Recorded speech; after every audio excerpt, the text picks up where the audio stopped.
મહત્વપૂર્ણ સમાચાર આવી રહ્યા છે। સુરેન્દ્રનગર મનપાની બજેટમાં જે જાહેરાત કરવામાં આવી છે, ઉદ્યોગપતિઓ અને સીએમાં મનપાની જાહેરાતથી આનંદ પ્રવર્તી રહ્યો છે।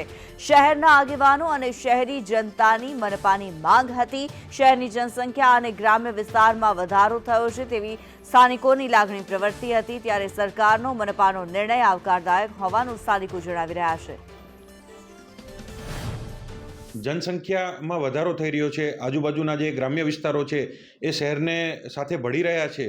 ત્યારે શહેરના જે માળખાકીય સુવિધાઓની જરૂરિયાતને ધ્યાનમાં રાખીને મહાનગરપાલિકાનો જે આજે નિર્ણય રાજ્ય સરકાર દ્વારા કરવામાં આવ્યો છે તે ખૂબ આવકારદાયક છે અને આગામી દિવસોમાં શહેરના વિકાસ માટે જે જરૂરી જે યોજનાઓ છે, કેન્દ્ર સરકાર અને રાજ્ય સરકારની યોજનાઓનો લાભ પણ શહેરને વધુ માત્રામાં મળી શકશે।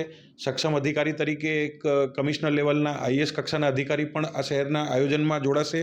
લોકોની લાગણી હતી અને સ્વાભાવિકપણે શહેરનો જે રીતે વિકાસ થતો હતો એ વિકાસને ધ્યાને રાખીને વઢવાણ અને સુરેન્દ્રનગરને ભેળવવામાં આવ્યા અને ત્યારબાદ એના પછીનું જે પગલું છે એ આજે ગુજરાત સરકારે બજેટ સત્ર દરમિયાન માનનીય નાણામંત્રીએ સુરેન્દ્રનગર, વઢવાણ અને આજુબાજુના વિસ્તારને મહાનગરપાલિકાનો દરજ્જો આપ્યો છે।